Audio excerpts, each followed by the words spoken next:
शांति पथ प्रदर्शन का स्वाध्याय हम सभी कर रहे हैं। छुलक श्री जिनेन्द्र जीवनी द्वारा विरचित। मंगलम भगवान वीरो मंगलम गौतमो गणी मंगलम कुंद कुंदाद्यो जैन धर्मोस्तु मंगलम।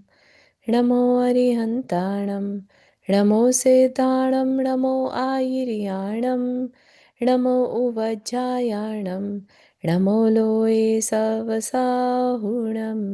पंच परमेष्ठी भगवान की जय। अगले 45 मिनट के लिए सभी प्रकार के पापों का त्याग करके सभी नववाण मुखर मंत्र पढ़ लें।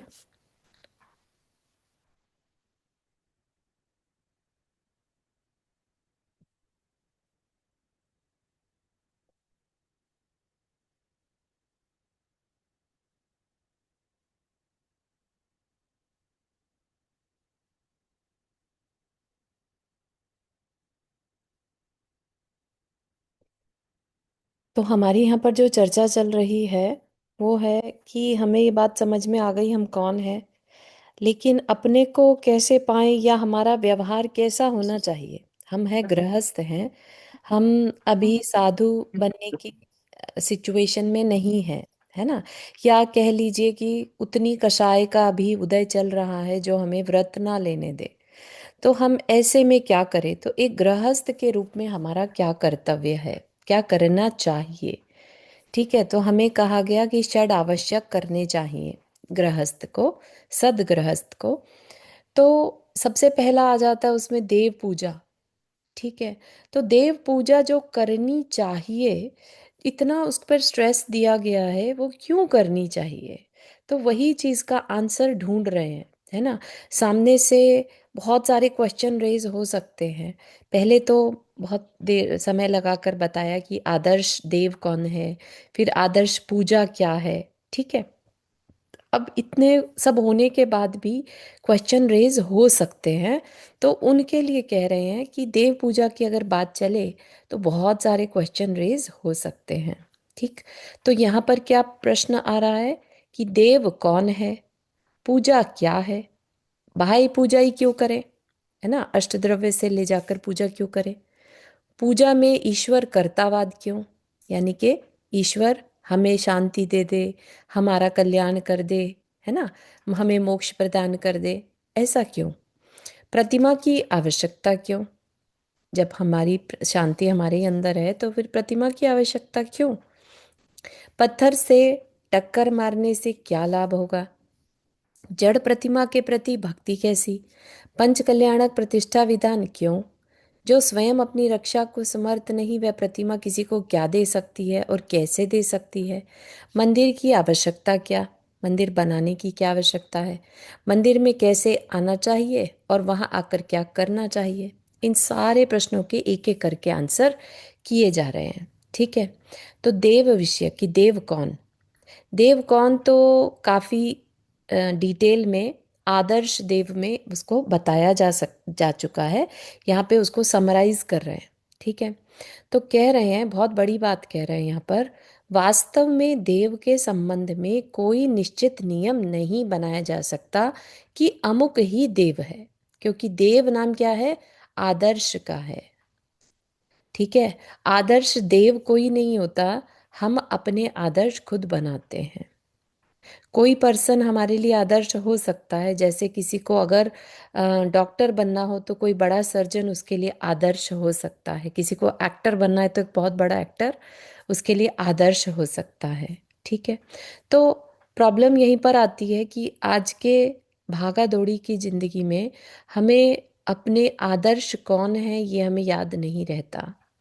हमारा एक हम दो तरह के जीवन जीने लग जाते हैं। एक तो बाह्य जीवन, जो हमें करियर में कुछ करना है ना, उसके लिए भी हमारे आदर्श होते हैं। तो फिर ये अब एक और आदर्श लेकर हम कैसे चल पाएं, हम उस आदर्श के लिए उतना टाइम ही नहीं दे पाते, उतना हमारे अंदर ज़ील ही नहीं आती कि हमारे लिए वो आदर्श कितने इम्पोर्टेंट है। क्योंकि शांति चाहते तो हैं हम, लेकिन शांति के आदर्श कौन है इसकी तरफ हमारा ध्यान नहीं जाता। ठीक है ना, हम गलत जगहों पर शांति ढूंढने लग जाते हैं। करियर में शांति होगी, परिवार का टेक केयर कर लूँ तो शांति होगी। हे सीरी। हाँ, प्राची दी कुछ कह रहे। Sorry sorry sorry. No worries. Hmm. ठीक है, तो आदर्श इच्छा के पूर्ण लक्ष्य का नाम है। मतलब कि आदर्श क्या है, कोई पर्सन, मतलब कोई फिक्स्ड देव हमारा आदर्श हो ऐसा नहीं है, किसी सबके लिए अलग अलग हो सकते हैं। आदर्श क्या है, बेसिकली इच्छा के पूर्ण लक्ष्य का नाम है। देव की परीक्षा अपने अभिप्राय पर से की जा सकती है। अभिप्राय मतलब हमारे अंदर की चाहत क्या है, हम क्या चाह रहे हैं वैसा ही हमारा आदर्श होगा। जैसा अपना अभिप्राय हो या जैसी अपनी इच्छा हो, वैसा ही उस व्यक्ति विशेष का लक्ष्य होगा, और वैसे ही किसी यथार्थ या काल्पनिक आदर्श को वह स्वीकार करेगा। यथार्थ मतलब जो अभी जीवित है, यथार्थ, है ना। और काल्पनिक मतलब जो कल्पना में है, अब सामने नहीं है। ठीक है, तो डिपेंड करेगा उसका आदर्श क्या है। जैसे आपको ध्यान हो, द्रोणाचार्य की जब कहानी आती है, एकलव्य की चर्चा आती है, उसमें एकलव्य ने गुरु द्रोण की प्रतिमा बनाई थी, है ना। वो उन्हें गुरु मानकर वहां पर अपनी प्रैक्टिस करता था। क्या जरूरत थी मूर्ति बनाने की, बिना उसके भी कर सकता था, इमेजिन कर सकता था, राइट। लेकिन उसने मूर्ति बनाई, और उसने एक तरह से अपने आप को ये फील कराया कि ये गुरु सामने खड़े हैं। मैं अपनी जो मेरी प्रैक्टिस है उसमें कहीं पर भी हल्का सा भी ढीलापन ना रखूं। गुरु क्या कहेंगे, गुरु देख रहे हैं। समझ रहे हैं आप किस तरह से हमारा साइकोलॉजी चलती है। ठीक है, तो इस वजह से हमें ज़रूरत पड़ती है किसी आदर्श की। ठीक है, क्योंकि हमें उसके जैसा बनना है। उसकी दृष्टि उस पर ही जाकर ठहरेगी जैसा कि वह बनना चाहता है। बस वह ही है उसके लिए सच्चा देव। जैसे कि धनवान बनने की इच्छा वाले देव, देव कुबेर हो सकता है। इच्छा वाले का देव कुबेर हो सकता है। वीतरागी शांत मुद्राधारी यह देव नहीं जिसके की बात चलने वाली है। अगर किसी को धन चाहिए तो वो कुबेर की पूजा करे। ठीक है ना, पूजा तो करनी ही होगी क्योंकि इच्छाएं सबके अंदर हैं। लेकिन कैसी इच्छा है वो डिपेंड करता है। हम कुबेर के पास जाकर शांति मांगे वो नहीं हो सकता। वीतरागी भगवान के पास जाके धन मांगे वो नहीं हो सकता। लेकिन यहाँ पर समझने वाली बात यह है, एक बहुत बड़ा साइंस है यहाँ पर, है ना। जिसके पास जो है उसके पास अगर हम जाकर मांगे, जैसे कहते हैं ना, वंदे तदगुण लब्धे। ठीक है ना, तो वंदना कर रहे हैं, हम झुक रहे हैं, नमस्कार कर रहे हैं, किसके लिए, अपने उनके जैसे गुण पाने के लिए। ठीक है ना, पूरा जैन धर्म इसी एक लाइन पर टिका है, वंदे तदगुण लब्धे। उसी पर हमारा नमोकार मंत्र है। हम अरिहंत को नमस्कार करते हैं, सिद्ध को नमस्कार करते हैं, किस लिए करते हैं, उनके जैसे गुण पाने के लिए। इसीलिए नमोकार मंत्र पावरफुल बन जाता है। आत, जो अरिहंत हैं या सिद्ध हैं, सबसे उत्कृष्ट आत्माएं हैं, है ना। उन्होंने अपने घातिया कर्म को नाश कर दिया या पूरे आठों कर्मों को नाश कर दिया, इसके लिए वो उत्कृष्ट हैं। तो हम भी वैसे बन जाएं इसके लिए हम नमस्कार करते हैं। ठीक है ना, तो कह रहे हैं कि पितृ भक्ति की इच्छा वाले का देव राम या श्रवण कुमार हो सकता है, वीतरागी देव नहीं, और इसी प्रकार अन्यत्र भी। परंतु यहाँ तो शांति पथ प्रदर्शन चल रहा है, इसलिए केवल शांति प्राप्ति की इच्छा लेकर देव को खोजना है या देव की परीक्षा करनी है कि ये मेरे आदर्श हो सकते हैं कि नहीं। तो आदर्श तो तभी बनेंगे ना जब हमारा कोई गोल होगा, हमें कुछ पाना है, तब हम किसी को अपना आदर्श बनाते हैं जिसने वह पा लिया है। ठीक है ना। सो देव पूजा के तीसरे प्रकरण में की जा चुकी है, जो हमने डिस्कशन किया था पहले, और यह निर्णय किया जा चुका है कि उस देव का स्वरूप जिसकी कि मैं आदर्श रूप से उपासना करने चला हूँ, वीतराग तथा शांत रसपूर्ण ही होना चाहिए, अन्य नहीं। क्यों? क्योंकि हमें जो संसार वृक्ष का वर्णन किया था, जब हम लटके हुए थे और हमारा मरण निश्चित है, पता है कि चार गतियों में से किसी एक में हमें जाना है है ना।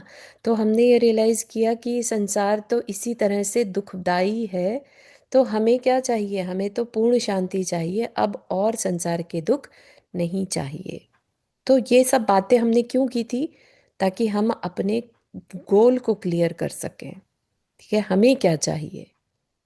ठीक, अब हमें जो चाहिए उसको कैसे पाना है, वो साधना खंड है। ठीक है, तो साधना खंड में कह दिया कि 6 आवश्यक करने जरूरी हैं। 6 आवश्यक में देव पूजा करनी जरूरी है। तो देव कौन, तो जो हमारे आदर्श हैं, शांति हमारा गोल है यहाँ पर।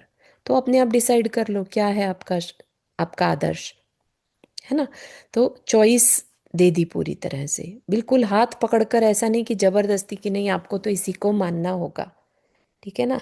अपनी अगर विवेक है अपने अंदर, प्रज्ञा छेनी जिसे कहते हैं, राइट, तो हम जान सकते हैं कि वास्तव में आज तक शांति क्यों नहीं मिली, क्योंकि हो सकता है हमने आदर्श ही सही नहीं बनाया था।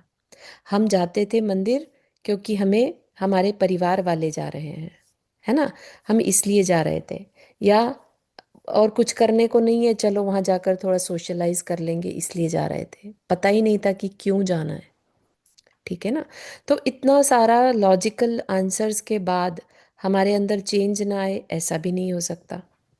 ठीक है ना, क्योंकि हम सब क्या हैं, बहुत समझदार प्राणी हैं। ठीक है ना। तो अभिप्राय शून्य उपासना में भले ही यह नियम लागू ना हो। अभिप्राय शून्य उपासना मतलब हमने कोई गोल बनाया ही नहीं, है ना।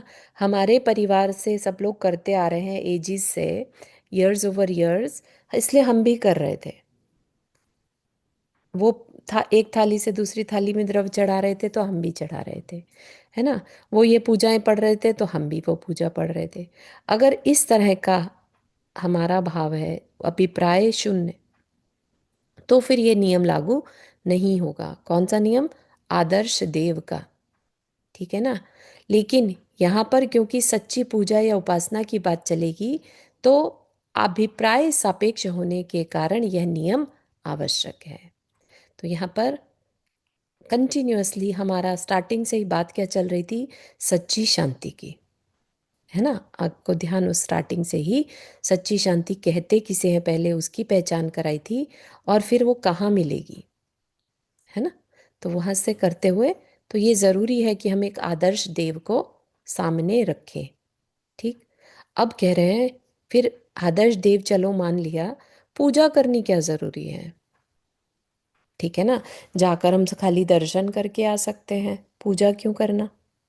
तो कह रहे हैं जैसा कि पहले के प्रवचन में काफी विस्तार करके बताया जा चुका है, शांति के अभिप्राय की पूर्ति के अर्थ शांति में तल्लीन किसी व्यक्ति विशेष को आंखों के सामने रखकर, या उस व्यक्ति के किसी चित्रण को आंखों के सामने रखकर, अथवा उस व्यक्ति या उसके चित्रण को अंतरंग में मन में सामने रखकर, अथवा शांति के यथार्थ जीवन आदर्श को मन में स्थापित करके कुछ देर के लिए अन्य सर्व संकल्प विकल्पों को छोड़ उस आदर्श की शांति के आधार पर निज शांति का अपने अंदर में किंचित वेदन करते हुए उसके साथ तन्मय हो जाना अंतरंग पूजा है। ठीक है, दो तरह की पूजा है, अंतरंग और बाह्य, है ना। अंतरंग में तो ये है कि भगवान जैसे आप हैं वैसा मैं भी बन जाऊं। ठीक, उसके लिए अब भगवान जैसे हैं तो कुछ तो चित्रण हमने क्रिएट किया होगा, है ना। हमने एक शांत मोहनी मूरत सामने या मन में, हृदय में स्थापित करी। ठीक, तो ये तो हो गई अंतरंग पूजा। अब शांति के इस मधुर आस्वादन वश निमित्त रूप उस आदर्श के प्रति सच्चा बहुमान उत्पन्न हो जाने पर, सच्चा बहुमान मतलब जैसा कि आम, सच्चा बहुमान तब आता है, मतलब कृतज्ञता का भाव, कि आपने हमारे लिए क्या ही कर दिया, कितना कुछ कर दिया, इसके लिए मैं क्या ही कर दूं आपके लिए, पूरा समर्पण भाव होना, दैट इज सच्चा बहुमान। ठीक है ना। तो निमित्त रूप उस आदर्श के प्रति सच्चा बहुमान उत्पन्न हो जाने पर अपने दोषों को तथा कमजोरियों को दूर करने के लिए और उसमें प्रकट दिखने वाले गुणों की प्राप्ति के लिए अनेक प्रकार से प्रार्थना करना बाह्य पूजा है। ठीक है। जैसे हम कहते हैं जन्म जरा मृत्यु विनाशनाय, ये क्या है? हमारे दोष हैं। क्षुधा रोग हमारा क्या है? हमारी कमजोरी है, दोष है ना? काम बाण हमारी कमजोरी है। ठीक। तो अनेक प्रकार से प्रार्थना करना, अलग अलग तरीके से प्रार्थना करना, ये क्या है? बाह्य पूजा है। ठीक है। मन में भाव है कि उनके जैसा हो जाऊं, और अम, बहुमान उत्पन्न होने के बाद उनको क्या ही ऑफर कर दूं, है ना? ये क्या है? ये बाह्य पूजा है। इन दोनों पूजाओं में अंतरंग पूजा ही यथार्थ पूजा है। इसके बिना बाह्य पूजा निरर्थक है। बाह्य पूजा मतलब द्रव्य चढ़ाना, है ना? और अंतरंग में उनकी जैसा बनने की इच्छा होना। अगर इच्छा नहीं है और बाहर से हम पूजा करके आ गए, हम अपने आप को समझे कि अरे हम तो आज बहुत पुण्य कमा के आ गए, वो पुण्य आपके किसी कल्याण में कारक नहीं बनेगा। ठीक है। अगर आप लेट से सोचें, आप डेली पूजा करते हैं और आप तो बहुत ही ज़्यादा धर्मालु हैं, या किसी के बारे में भी ऐसा सोचें, तो ठीक है, माना उसने पर पुण्य कमाया होगा। क्रियाओं में, अच्छी क्रियाओं में, धार्मिक क्रियाओं में पुण्य मिलता है।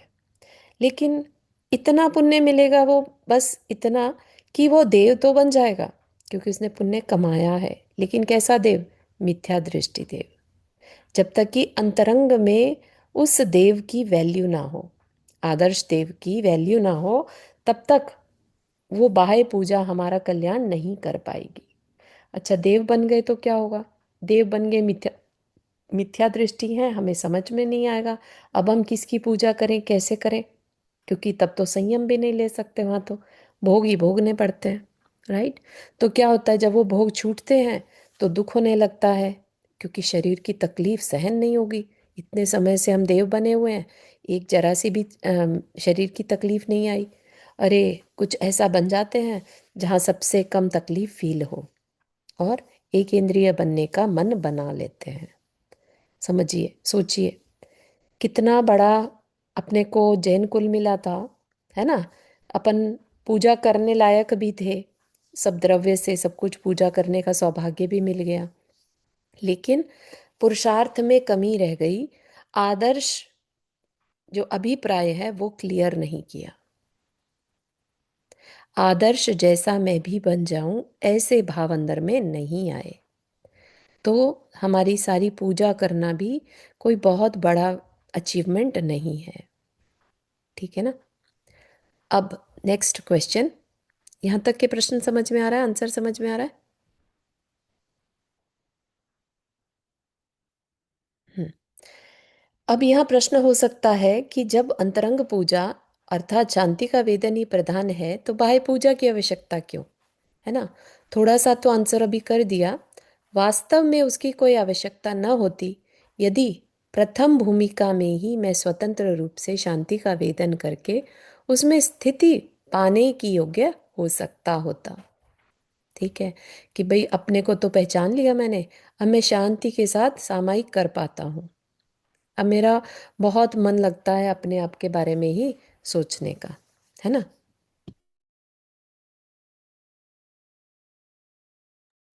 ठीक है। तो प्रॉब्लम कहाँ पर आती है?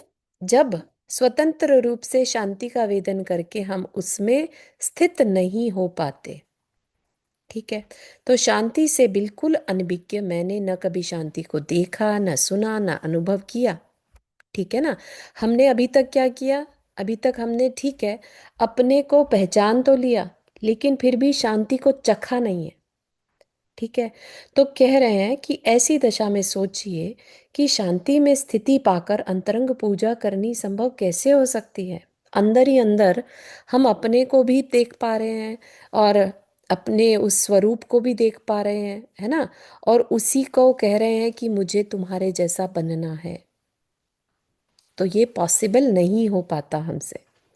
अतः जब तक शांति का परिचय प्राप्त न कर लूं, किसी न किसी शांत जीवन का निकट सानिध्य आवश्यक है। शांत जीवन का मतलब कोई पर्सन हो, गुरु हो या देव हो, उनका सानिध्य आवश्यक है, क्योंकि शांति ऐसी वस्तु नहीं जो शब्दों में बताई जा सके या स्कूलों में पढ़ाई जा सके, या शांति शब्द के रटने मात्र से उसे जाना या कहा जा सके।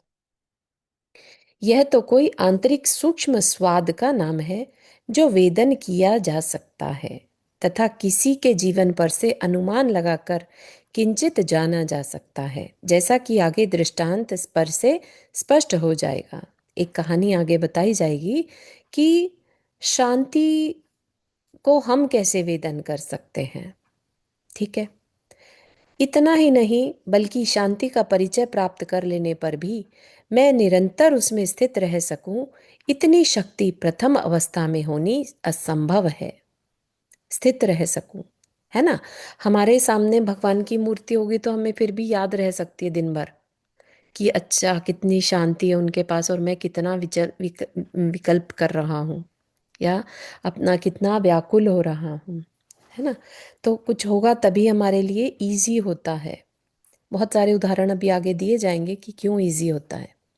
अतः उतने समय के लिए जितने समय तक कि मैं स्वतंत्र रूप से उसके रसास्वादन में लय होने के योग्य न बन जाऊं, मुझे किसी बाह्य पदार्थ के आश्रय की आवश्यकता होगी, और इसी प्रयोजन के अर्थ है अंतरंग सापेक्ष बाह्य पूजा।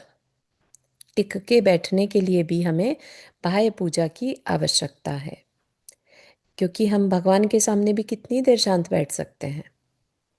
पूजाएं हैं तो हम थोड़ी देर टिकते हैं वहां पर, है ना।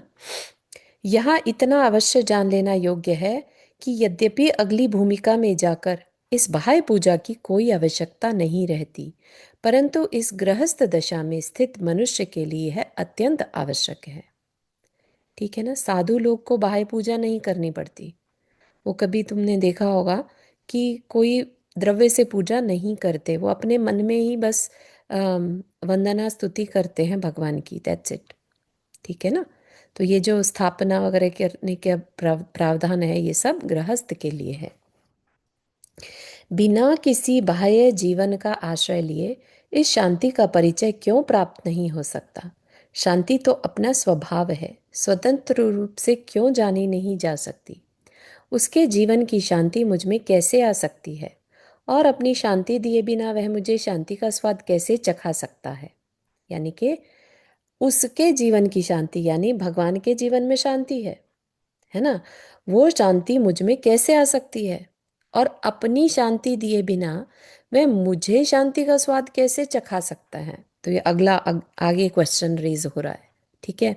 हमें ये तो समझ में आ गया कि शांति, ठीक है, बाह्य पूजा करना है, लेकिन कह रहे हैं कि बिना किसी बाह्य जीवन का आश्रय लिए हमें क्यों नहीं उसका परिचय हो सकता।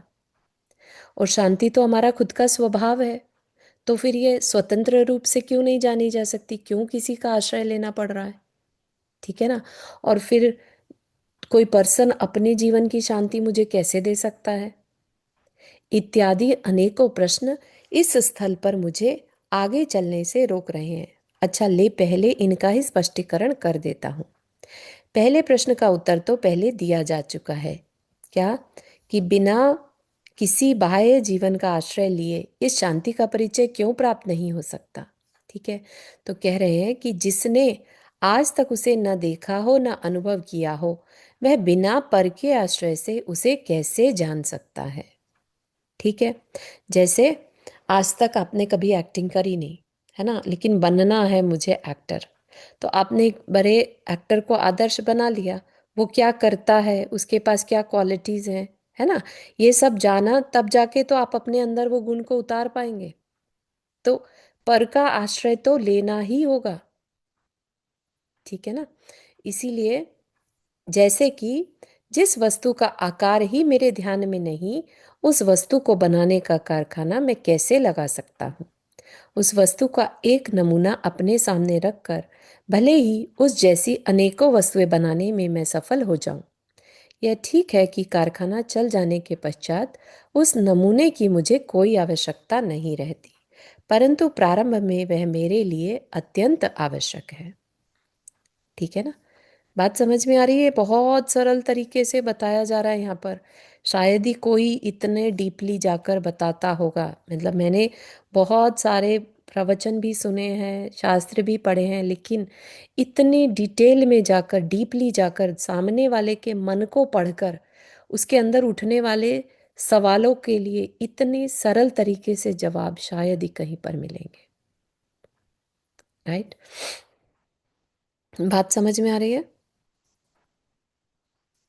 हाँ हाँ। हाँ, मतलब ऐसा तो नहीं लग रहा घुमावदार टाइप का कि अरे ये तो सब नहीं समझ में ही नहीं आ रहा? हम्म। नहीं, ये अच्छा अच्छा लगता है, हम्म। हमें बढ़िया। क्या करना चाहिए। बढ़िया बढ़िया।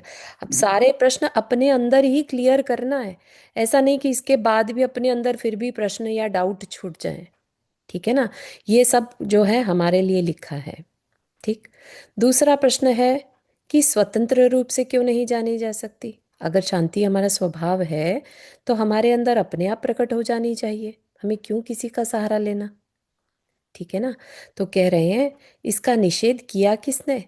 स्वतंत्र रूप से जानी अवश्य जा सकती है, परंतु केवल उसके द्वारा जिसने कि पहले कभी उसका परिचय प्राप्त किया हो, भले ही आज वह उसका परिचय प्राप्त करके छोड़ बैठा हो। ठीक है ना?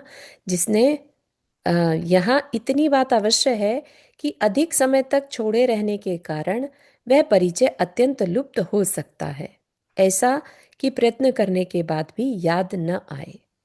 तब उसे अवश्य पुनः बाह्य आश्रय लेने की आवश्यकता पड़ेगी। जैसा कि पहली बार लगाया हुआ कारखाना यदि दुर्भाग्यवश फेल हो जाए और कुछ वर्ष पश्चात पुनः उसे चालू करना पड़े, तो अब उसे नमूने की कोई आवश्यकता नहीं रहती, स्वतंत्र रूप से स्मरण के आधार पर माल बना लेता है। लेकिन यदि किसी रोग विशेष के कारण उसकी स्मरण शक्ति जाती रही हो और होता है ना कई बार याददाश्त चली गई, पिछला सब भूल गए, तो अब नए सिरे से लाइफ को शुरू करना पड़ेगा, है ना? तो कह रहे हैं कि फिर यह कारखाना चालू करना पड़े तो पुनः उसे आवश्यक ही नमूने की आवश्यकता पड़ेगी। बात समझ में आ रही है? हमने अगर शांति को कभी फील किया होता तो शायद हमें उन पूजाओं की, उन भगवान की ज़रूरत ना भी पड़ती। हम खुद अपने अंदर ही बैठना पसंद करते, जैसा कि मुनिराज करते हैं, है ना? वो भी जाकर भगवान के दर्शन करते हैं, नियम रहता है उनका। राइट? वहाँ जाकर क्या करते हैं? वंदना स्तुति करते हैं, बहुमान मानते हैं, क्योंकि आज उन्होंने जो रत्नत्रय धारण किया, जो उनके जीवन के कल्याण में कार्यकारी है, राइट, उसके लिए शुक्रिया तो करना है ना? उन वो नहीं बताते तो क्या हमें प्रोसेस समझ में आती मुनि धर्म की? ठीक है ना? तो उनके ऊपर भी बहुत बड़ा उपकार रहता है भगवान का। तीसरा प्रश्न यह है कि उसके जीवन की शांति मुझ में कैसे आ सकती है ना? भगवान की शांति हम में कैसे आ सकती है? बहुत सुंदर प्रश्न है, तेरा विचार बिल्कुल ठीक है। वास्तव में किसी अन्य की शांति मुझ में कदापि नहीं आ सकती। उनकी शांति उनके साथ, मेरी शांति मेरे साथ। उनकी शांति उनके पुरुषार्थ द्वारा उनमें उत्पन्न हुई और मेरी शांति मेरे पुरुषार्थ द्वारा मुझ में ही उत्पन्न होनी है। उनकी शांति का उपभोग वह स्वयं कर रहे हैं और मेरी शांति का उपभोग मैं स्वयं ही करूँगा। ऐसी ही वस्तु की स्वतंत्रता है। ठीक है? ये बात हमें वस्तु स्वतंत्रता में बहुत अच्छे से समझा दी गई थी। कुछ कह रहे हैं कि उषा जी? नहीं। हम्म। ठीक है। तो बात समझ में आ रही है अभी तक, यहाँ तक कि वस्तु स्वतंत्रता क्या है?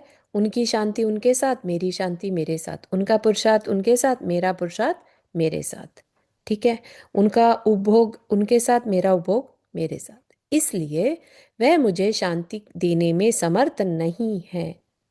ये हो सकता है कई लोगों के लिए बहुत आइए ओपनर हो, अरे हम तो सोच रहे थे भगवान शांति देंगे, है ना? हम तो बहुत बार बोलते हुए भी पाए जाते थे कि भगवान शांति दे दो, भगवान शांति दे दो। तो ये हमारे शब्द क्या गलत हो गए, उसका भी आंसर आगे दिया जाएगा। तो कह रहे हैं कि इतना लाभ उनसे उससे इतना अवश्य उससे लाभ है कि उनका नमूना देखकर मैं उस परम परोक्ष रहस्य का कुछ अनुमान लगा सकता हूँ, यदि बुद्धिपूर्वक प्रबल पुरुषार्थ करूं तो। जैसे कि कारखाना लगाने वाले उस व्यक्ति को नमूना कुछ देता नहीं है, वह स्वयं ही उसको देखकर अनुमान के आधार पर उस संबंधी परिचय प्राप्त कर लेता है। वैसे ही शांत स्वरूप तथा आदर्श रूप वह व्यक्ति मुझे कुछ देता नहीं है, मैं स्वयं ही उसकी मुख आकृति को, उसके शांत परिभाषण और जीवन में होने वाली उसकी कुछ शांत क्रियाओं को देखकर अनुमान के आधार पर शांति संबंधी कुछ परिचय प्राप्त कर सकता हूँ। ठीक है। यहाँ यह बात बहुत विचारणीय है कि अनुमान के आधार पर किसी के जीवन को कैसे पढ़ा जा सकता है। ठीक है ना। ऐसा भी अभी क्वेश्चन आ सकता है कि हम अनुमान कैसे कर लें इसमें। इसके संबंध में एक दृष्टांत है। एक जिज्ञासु, यही जो कहानी अभी पहले बताने वाले थे ना, वही कहानी है यहाँ पर।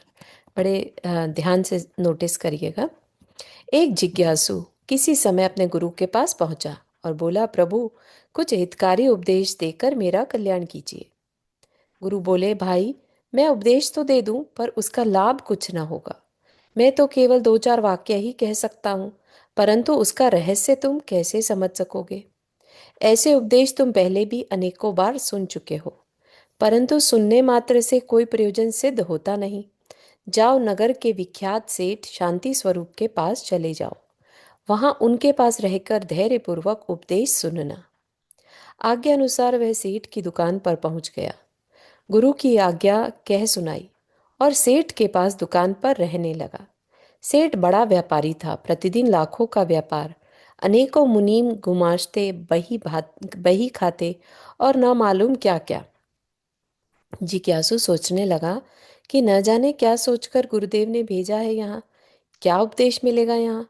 सेठ जी बेचारे स्वयं उपदेश के पात्र हैं, स्वयं जाल में फंसे बैठे हैं, क्या जाने कि कल्याण किस चिड़िया का नाम है। फिर भी रहना तो पड़ेगा ही, गुरु की आज्ञा जो है। 2 महीने बीत गए, पर सेठ जी की जबान से एक शब्द भी उपदेश का न निकला। फिर वही पहले वाला विचार घूमने लगे हृदय पट पर। इसी प्रकार विचारों के हिंडोले में झूलता अंतरंग में निराशा सा व्यर्थ समय गवा रहा था बेचारा।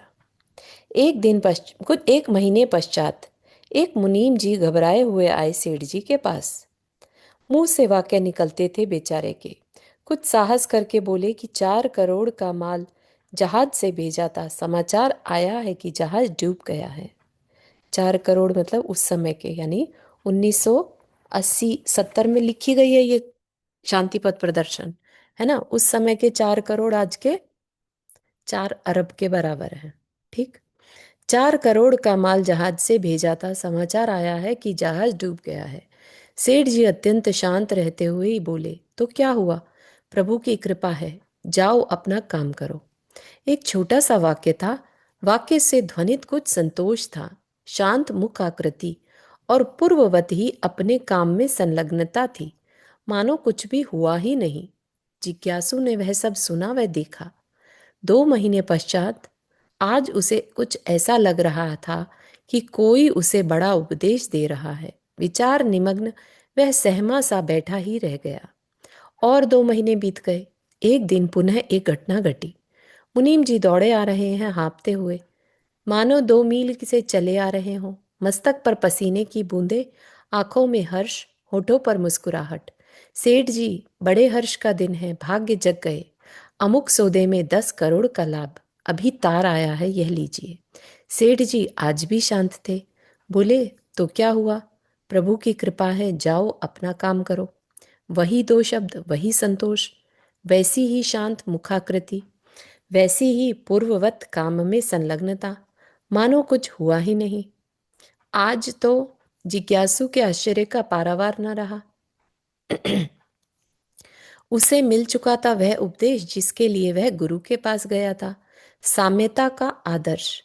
चुप रहा न गया उससे और पूछ ही बैठा, सेठ जी मैं क्या देख रहा हूँ, कुछ अनोखी सी बात। 4 करोड़ की हानि में भी वही बात और 10 करोड़ के लाभ में भी वही बात, कुछ विश्वास नहीं आता। तुझको आश्चर्य हो रहा है जिज्ञासु, परंतु इसमें आश्चर्य की कोई बात नहीं।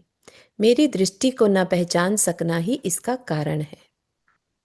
लाभ हानि मेरी दृष्टि में कोई मूल्य नहीं, क्योंकि बाहर से सर्व आडंबर का स्वामी भले ही दिख रहा हूं, पर अंतरंग में मैं केवल इसका मैनेजर हूं। व्यापार तो प्रभु का है।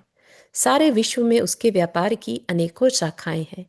कभी इस शाखा से वह रुपया उस शाखा में भेज देता हूं, और कभी उस शाखा से इस शाखा में। मैं तो केवल नाम लिख देता हूं या जमा कर लेता हूं, और बातों से मुझे क्या मतलब। कितनी बड़ी बात है। बहुत सारी चीजों के यहाँ पर आंसर किए गए हैं। जो एक सम्यक दृष्टि रहता है ना, तो उसके अंदर की दृष्टि बदल जाती है। उसके काम कार्य करने का अभिप्राय बदल जाता है। वो सेम कार्य करता हुआ दिखता जरूर है, लेकिन अभिप्राय बदल चुका होता है। अब वो उसको कर्ता मानते हुए नहीं, कर्तृत्व मानते हुए करता है ना। यहाँ पर क्या कहा, मैं तो मैनेजर हूँ। तो मैनेजर का जो काम है, मैं बस उतना कर रहा हूँ। मुझे कोई मतलब नहीं है लाभ हो कि हानि हो। ठीक है ना। इस तरह के भाव के बाद ही कोई सेठ शांत रह सकता है, साम्यता की साधना कर सकता है। ठीक है ना। तो ऐसा ही कुछ हमें भी करने को कहा गया है। समझ गया जिज्ञासु साम्यता का रहस्यार्थ, जो शब्दों पर से तीन काल में भी समझना संभव नहीं था। इसी प्रकार पूर्ण आदर्श जीवन पर से समझी जा सकती है पूर्ण शांति। पूर्ण आदर्श जीवन किसका है? जिन्होंने अपने कर्मों को, एटलीस्ट घातिया कर्मों को नष्ट कर दिया, वही पूर्ण शांति को का वेदन कर रहे हैं, है ना। तो वेदन कर रहे हैं जिनके पास है, उन्हीं को हम आदर्श मान रहे हैं। ठीक है ना, यहाँ तक ठीक। अब चौथा प्रश्न। हाँ चारू जी, आपने हाथ रेस किया। जय श्री चारू जी। जय श्री तो मैं ये पूछना चाहती थी कि अगर जैसे जो कहानी हमने सुनी, अगर किसी को टेंशन होती है चीजों से, या मतलब इतना साम्य भाव नहीं रख पाता है, या मतलब हमारे रिएक्शन डिफरेंट होते हैं, तो यानी वो इंसान सम्यक दृष्टि नहीं है, या मतलब पार्शियली सम्यक दृष्टि है? अम, ऐसा नहीं है कि सम्यक दृष्टि होने के बाद भी साम्यता आ ही जाए। ठीक है ना। साम्यता आ सकती है, ये ठीक है, ये फॉर श्योर है कि आ सकती है। ठीक है। वो एक मिथ्या दृष्टि से ज्यादा साम्यता उसके अंदर होगी, क्योंकि उसके अंदर अपनी पहचान है। ठीक है। अब हम्म। जरूरी नहीं है स्टार्टिंग की भूमिका में वो सिर्फ इतना जान पाया है कि मैं कौन हूं, है ना, इतना ही बस। अभी मुझे साम्यता लानी है, उसके लिए ही तो हम आदर्श बना रहे हैं। राइट। साम्यता मतलब क्या? शांति ही साम्यता है। राइट। हर परिस्थिति में शांत रहना इज साम्यता। करेक्ट। करेक्ट, हाँ। हाँ, ठीक। तो हम उस शांति को पाने के लिए ही आगे बढ़ रहे हैं। तो उसके लिए अभी हम सम्यक दृष्टि गृहस्थ, लेट से कह लीजिए, लेकिन यहाँ पर आइडेंटिफिकेशन नहीं किया कि सम्यक दृष्टि गृहस्थ है तो उसको जरूरत नहीं है, और जो मिथ्या दृष्टि गृहस्थ है बस वही करेगा। नहीं, सम्यक दृष्टि हो चाहे मिथ्या दृष्टि, गृहस्थ है तो उसे 6 आवश्यक करने हैं। ठीक है ना। क्योंकि ओके। अभी उसकी वो भूमिका नहीं बन पाई है कि वो अपने अंदर ही भगवान के दर्शन कर सके या शांति के दर्शन कर सके। ठीक। ठीक है। Thank you. अच्छा, चौथा प्रश्न भी बहुत सुंदर है कि पूजा में कर्तावाद क्यों? कर्तावाद मतलब भगवान शांति को देने वाले, है ना। तो उसका, उस क्वेश्चन के आंसर कर रहे हैं यहाँ पर कि जब बिना अपनी शांति दिए वह मुझे शांति का स्वाद नहीं चखा सकते, तब यह कैसे कहा जा सकता है हे प्रभु मुझे शांति प्रदान कीजिए। ठीक है ना। वाजिब क्वेश्चन है, आ सकता है। बहुत ही हर तरह के लोग आते हैं, और हर तरह के यहाँ पर अंदर में क्वेश्चंस आ सकते हैं, स्पेशली जो लॉजिकल माइंड जिनका हो, है ना। आज के समय में भी जो लोग हैं उनके अंदर भी यही सवाल आ सकते हैं। तो कह रहे हैं जैसा कि ऊपर बता दिया गया है, वह अपनी शांति का स्वयं उपभोग करने में समर्थ हैं, मुझे देने में नहीं। ये बात क्लियर रहनी चाहिए। तदपि उपरोक्त प्रकार अनुमान के आधार पर शांति संबंधी कुछ परिचय प्राप्त करके मैं अपने जीवन में और अपने संभाषण में वैसे वैसे ही रूप से वर्तने का प्रयत्न करने लगता हूँ। ठीक है। अपने संभाषण मतलब अपने बोलचाल में मैं क्या हूँ, मैं कौन हूँ, है ना। और अपने जीवन में और अपने संभाषण यानी व्यवहार में वैसे वैसे ही रूप से वर्तने का प्रयत्न करने लगता हूँ। बात बात में ऐसा सोच सकते हैं कि अ, भगवान ने क्या कहा है, जिसे कहते हैं ना आज्ञा सम्यक्त। उन्होंने जो कहा है मैं वो मानूं। अगर उन्होंने शांत रहने को कहा है तो मैं शांत रहूं। ठीक है ना। तो इस तरह से उन्होंने जो कहा है, उन्होंने क्यों कहा होगा, जो उन्होंने पा लिया उसका रास्ता ही तो बताया। राइट। तो एक तरह से यही हमारे लिए अनुमान है कि वो जो कह रहे हैं ना, वो उनको पाने उनके जैसा बनने का तरीका है। तो हमने अनुमान लगाया कि ये उस तरीके से बना जा सकता है। ठीक है ना। और फिर हम वैसा करने को चालू हो जाते हैं। उनकी मुख आकृति पर से उनकी अंतर्मुखी दृष्टि का अनुमान करके स्वयं भी अंतर्मुख होने का प्रयत्न करने लगता हूँ। भगवान कुछ कर धर नहीं रहे हैं, हाथ पे हाथ रख कर बैठे हैं, तो ये बता रहे हैं कि कुछ करने लायक बचा ही नहीं है। चल फिर नहीं रहे हैं, अब कुछ चलने जाकर देखने लायक नहीं बचा है। आंखों से सामने नहीं देख रहे हैं, नासाग्र दृष्टि है, तो कि कुछ अब देखने को नहीं बचा है ना। तो इस तरह से जब वो अंतर्मुखी हो गए, तो क्या हमें अंतर्मुखी नहीं होना चाहिए। तो हम भी उनके मुख आकृति को देखकर जैसे वो हैं वैसा बनने का प्रयत्न कर सकते हैं। अपने इस प्रयत्न में दृढ़ रहते हुए कुछ समय पश्चात स्वयं उस अमृत का स्वाद अवश्य चख सकता हूँ। इतना ही कुछ मेरे प्रयोजन में उससे सहायता मिलती है। किससे? भगवान की आकृति से। इस सहायता के कारण ही यह शांति उसने दी है, ऐसा कहा जा सकता है, जो केवल उपचार है, एक भक्ति की भाषा है ना। बहुमान, जैसा कहते हैं ना, बच्चा बड़ा हो जाए तो क्या कहते हैं, सब बड़ों का आशीर्वाद है। ये क्या है? क्या खुद ने मेहनत नहीं करी? मेहनत करी, लेकिन विनय कहती है कि अपना क्रेडिट सब बड़ों को दे दो, है ना। इसी तरह से अगर हमारे जीवन में शांति आ रही है, तो ये तो भगवान का आशीर्वाद है या उनका दिया हुआ है। मेरा क्या है, सब भगवान का है, ऐसे शब्द कहे जाते हैं। ठीक है ना। बात समझ में आ रही है? कर्तावाची उपरोक्त शब्दों को सैद्धांतिक न समझकर भक्ति परक समझना चाहिए। इन शब्दों को सत्यार्थ मानकर प्रभु को शांति या अशांति का अथवा दुख या सुख का देने वाला समझ बैठना भ्रम है, पुरुषार्थहीनता है, स्वपर भेद में अनभिज्ञता है। ऐसा समझने वाला व्यक्ति सच्चे देव को आदर्श रूप से स्वीकार कर लेने पर भी शांति की प्राप्ति नहीं कर सकता। अब यहाँ पर एक बहुत बड़ी बात क्लियर कर रहे हैं कि कुछ लोग कहते हुए पाए जाते हैं कि हम तो वीतरागी देव के अलावा कहीं नहीं जाते। ना जाओ, लेकिन क्या आप वीतरागता का मतलब समझते हैं? क्या आप समझते हैं कि ये वीतरागता मुझे भी पानी है, और मुझे पानी है तो क्यों पानी है ना। तो हमने उनको मान तो लिया। अगेन, हो सकता है हमारे पीछे ये प्रेशर हो कि अरे हमने इन्हें नहीं माना तो लोग हमें मिथ्या दृष्टि कहेंगे, इसलिए हम तो कह देते हैं कि हम वीतरागी देव के पास ही जाते हैं। ठीक है ना। तो इतनी अनभिज्ञता या अज्ञानता नहीं दिखाना। हमें देव ही प्रसन्न होकर मेरा प्रयोजन सिद्ध कर देंगे, मुझे स्वयं कुछ करना ना पड़े। अगर हमारे अंदर ऐसा कुछ अभिप्राय है, तो फिर हमारा जीवन कुछ ज़्यादा प्रयत्न, क्योंकि हम एफर्ट करेंगे नहीं। हम तो बैठे रहेंगे कि भगवान हमसे खुश होंगे तो हमारा शायद कल्याण कर दे, है ना। जैसा कहते हैं ना, काल लब्धि आएगी तो हमारा कल्याण हो जाएगा। अब काल लब्धि का वेट करते रहें क्या? हाथ पैर ना हिलाएं, है ना। तो बात यही है कि हमें करना तो अपने आप ही होगा। ठीक है ना। तो ये चीज़ हमें थोड़ा सा यहाँ पर समझने की है। कुछ कह रहे हैं क्या? आनंदा जी, आपने हाथ रेस किया।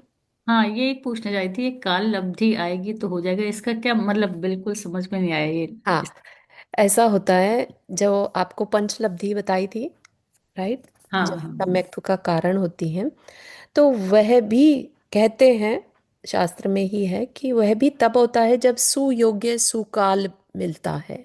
ठीक है। तो एक तरह से आपका समय आ जाए, अर्धपुद्गल परावर्तन शेष होने को हो, तब जाके काल लब्धि आती है। उसको उस अपेक्षा से भी देख सकते हैं कि जब समय, जब कहते हैं ना कि जब समय होगा तभी होगा कार्य, तो अच्छा अच्छा अच्छा। ठीक है ना, तो वैसा है। लेकिन हम, अगर जब समय होगा तब हो जाएगा, अपने को शांत रखने के लिए तो कह सकते हैं, लेकिन हाथ पे हाथ रखकर बैठने के लिए हम उसे यूज नहीं कर सकते। तो कुछ भी पाना है तो ठीक है ना। एफर्ट करते हाँ। रहना। हाँ। तो अपने को पाने के लिए पुरुषार्थ तो करना ही होगा, और वो चीज हमें भगवान ने अपनी तपस्या करके बता दी है। अगर सब कुछ खुद ही होना होता तो भगवान को तपस्या करने की क्या जरूरत थी, है ना, बैठे रहते। बिल्कुल बिल्कुल, ठीक खुद है ना। बताओ। हम्म। तो इस तरह से हमें बात के लॉजिक को अंदर तक समझना है, और आगे भी चीज़ों को समझते रहेंगे हम। अम, आज के लिए इतना ही रखते हैं। किसी और को कुछ प्रश्न करना है?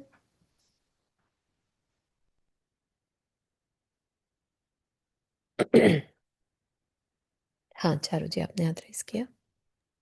हाँ, मुझे ऐसे ही क्वेश्चन है कि जैसे तीर्थंकर भगवान जब दीक्षा लेते हैं, तो क्या मतलब उनको तो मतलब पिछले जन्म के उससे होती है, मतलब यादें होती हैं उसकी, तो वो भी मंदिर वगैरह जाते हैं क्या, मतलब उनको, या नहीं, वो सिर्फ वन में? अम, वो वन में जाकर अपने आप ले लेते हैं। भगवान का कोई गुरु नहीं होता। ओके, तो वो दर्शन करने भी नहीं जाते हैं? नहीं। Okay. Hmm, okay, thank you sir. बढ़िया। उस लेवल तक अपने को भी पहुंचना है कि जहां हमें जरूरत ही ना पड़े, है ना। बाकी। राइट है। तो हम्म। आजकल के उसमें भी मुनि महाराज, क्या ऐसा मतलब ऐसे मुनि महाराज भी होते हैं जो नहीं जाते हो मंदिर दर्शन करने? अम, जहाँ व्यवस्था नहीं है तो वहां नहीं जा सकते, है ना। ऐसा नहीं है कि वो उठेंगे ही नहीं अब, आज उनका उपवास हो गया, ऐसा तो नहीं है। है ना, जंगल में भी कई बार उनको रहना पड़ता है, राइट। तो ऐसी व्यवस्था ऐसा नहीं है। लेकिन हाँ, जहाँ है भगवान तो वहां जरूर जाते हैं। और कई बार मुनि महाराज अपने साथ एक प्रतिमा रखते हैं, अगर वो मंदिर ना जा पाए तो वो प्रतिमा के फिर दर्शन करके वहीं पूजा करवाते हैं सब अपने श्रावकों से। श्रावक। ओके। हाँ, अपने साथ एक वो रखते हैं हम प्रतिमा। ठीक। ठीक। Thank you. बढ़िया। चलिए, जिनवानी स्तुति। जा वाणी के ज्ञान से सूझे लोकालोक, सो वाणी मस्तक धरो सदा देत हो दोख। हे जिनवाणी भारती तो ही जपो दिन रैन, जो तेरा शरण आ गए सो पावे सुख चैन। नौ बाण मुकरमन।